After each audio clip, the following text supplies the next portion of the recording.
ઉનાળાની ગરમીઓમાં તમે લીંબુનું શરબત તો બહુ બનાવીને પીતા હશો. શું તમે ક્યારેય કાચી કેરીનું ખાંડ વાપર્યા વગર આવું શરબત ક્યારેય બનાવ્યું છે? બહુ ટેસ્ટી એવું, એકદમ ચટાકેદાર ટેસ્ટી એવું. એકવાર બનાવી તમે 1 વીક સુધી એની પ્રિપરેશન સ્ટોર કરી શકો અને જ્યારે પણ બનાવો ત્યારે માત્ર ઠંડુ પાણી ઉમેરી 1 મિનિટમાં તમારું શરબત તૈયાર. હેલો ફ્રેન્ડ્સ, તમારું સ્વાગત છે મારા કિચનમાં.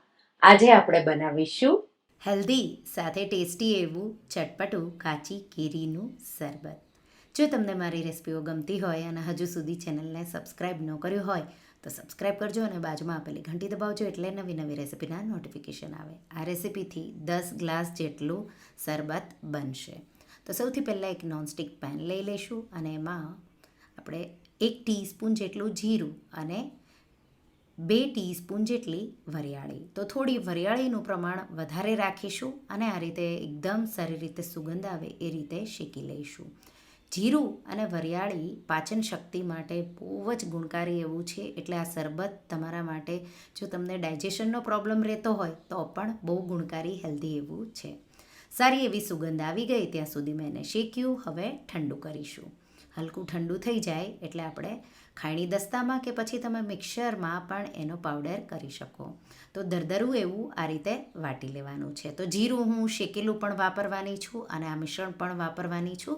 તો જીરું એટલા માટે મેં ઓછું લીધું છે. તો એકદમ સારી રીતે આ રીતે મેં એને ગ્રાઇન્ડ કરી લીધું. હવે આપણે કાચી કેરી લેશું. મેં અહીંયા જે તોતાપુરી કેરી હોય એ લીધી છે. તમે ગમે તે વેરાયટીની લઈ શકો, માત્ર ગોળનું પ્રમાણ એ રીતે તમારે બેલેન્સ કરવાનું.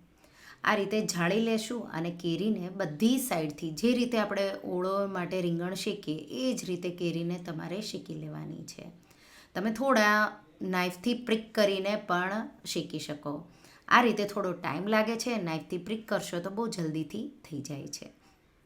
આ રીતે ફરતું ફરતું બધી સાઈડથી લગભગ ગેસની ફ્લેમ લો ટુ મીડિયમ રાખી અને શેકાતા મને 7થી 8 મિનિટ જેવું લાગ્યું. કેરી તમારે થોડી ચેક કરી લેવાની કે સોફ્ટ થઈ ગઈ છે નાઇફથી, ત્યાં સુધી તમારે એને શેકી લેવાની છે. તો એકદમ સારી રીતે સોફ્ટ થઈ ગઈ, મેં શેકી લીધી અને હવે ગેસની આંચ બંધ કરી દઈશું. તો બે સાઈડથી એકદમ આગળ પાછળનો ભાગ પણ બરાબર શેકાય એ રીતે તમારે શેકવાની છે. હવે કેરીની આપણે આ રીતે છાલ ઉતારી લઈશું. તો તમે પિલરના મદદથી પણ ઉતારી શકો, નાઇફના મદદથી પણ આ રીતે તમારે ઉતારી લેવાની. આ રીતે કેરી તમે શેકીને લેશો તો શરબતમાં એક સ્મોકી ફ્લેવર આવશે. એના લીધે થઈને એનો ટેસ્ટ 10 ગણો એવો વધી જશે. આ રીતે કેરીના તમારે પીસીસ કરી લેવાના છે. નાના નાના 2 કેરીને છાલ ઉતારી પીસીસ કરી મેં રેડી કરી લીધા છે. તો આ રેસિપીમાં કેરીની ખટાશ હોય એ રીતે ગોળના પીસીસ તમારે કે પછી ખમણીને પણ લઈ શકો. તો મિક્સર જાર લેશું, એમાં કેરીના પીસીસ ઉમેરીશું. હલકી જો વચ્ચે કાચી કેરી રહે તો રહેવા દેવાની, એનાથી બહુ સારો એવો ટેસ્ટ આવશે. અડધો કપથી થોડો ઓછો ગોળ મેં ઝીણો ઝીણો ચોપ કરેલો, 1 ટેબલ સ્પૂન જેટલો ચાટ મસાલો, 1 ટીસ્પૂન શેકેલું જીરું, સાથે 1 ટીસ્પૂન જેટલું મીઠું, 1 ટીસ્પૂન જેટલું સંચળ અને અડધી ટીસ્પૂન જેટલો મરીનો પાવડર અને આપણે અડધો કપ જેટલું ઠંડુ પાણી ઉમેરી અને થોડું મિશ્રણ દરદરું રહે એ રીતે વાટવાનું છે. અને હવે ફુદીનાના પાન, અડધો કપ જેટલા ફ્રેશ ફુદીનાના પાન ધોઈને ઉમેરી દઈશું. સાથે વરિયાળી અને જીરું જે આપણે શેકીને રાખ્યા હતા એ ઉમેરી દઈશું અને મિક્સર જારમાં પાછું પલ્સ કરીને જ ગ્રાઇન્ડ કરીશું. તો પલ્સ કર્યું, ફુદીનાનો ફ્લેવર બહુ સારો એવો આવશે. તો 2-3 વાર પલ્સ કરશો એટલે ગોળ પણ પીગળી જશે અને આ રીતે કેરીના પણ થોડા નાના નાના પીસીસ રહેશે, એ તમને બહુ સારા એવા લાગશે. હવે કોઈ આ રીતે બોટલમાં ભરી તમારે એને રેફ્રિજરેટરમાં સ્ટોર કરી દેવાનું અને જ્યારે પણ તમારે પીવું હોય તો આ રીતે લાલ મરચું અને સંચળ, મેં કાશ્મીરી મરચું લીધું છે, તમને જો તીખું વધારે જોવે તો તીખું મરચું પણ લઈ શકો. તો એક તીખો અને સંચળનો ટેસ્ટ બહુ સારો એવો લાગશે. તમારા સ્વાદ પ્રમાણે 2 તમારે મિક્સ કરવાનું છે. ગ્લાસને હલકું પાણીથી કે પછી લીંબુથી આ રીતે એનું જે કિનારીઓ હોય એ ભીની કરવાની અને મરચાં અને સંચળવાળા મિશ્રણમાં તમારે હલકો આ રીતે ફેરવશો એટલે એકદમ સારું એવું એક કોટિંગ આવી જશે. તો આ રીતે કોટિંગ મેં લાવી 2 ગ્લાસ રેડી કરી લીધા. તો જે મિશ્રણ છે કાચી કેરીનું એ તમે 1 વીક સુધી રેફ્રિજરેટરમાં સ્ટોર કરી શકો અને જ્યારે પણ તમારે પીવું હોય ત્યારે કાચનો આ રીતે ગ્લાસ લઈ ઉપર એક કોટિંગ લેવાનું અને પછી એમાં આઈસ ક્યુબ્સ 1/4 કપ જેટલા મેં ઉમેર્યા છે અને 3થી 4 ટેબલ સ્પૂન જેટલું તમારે આ મિશ્રણ ઉમેરવાનું.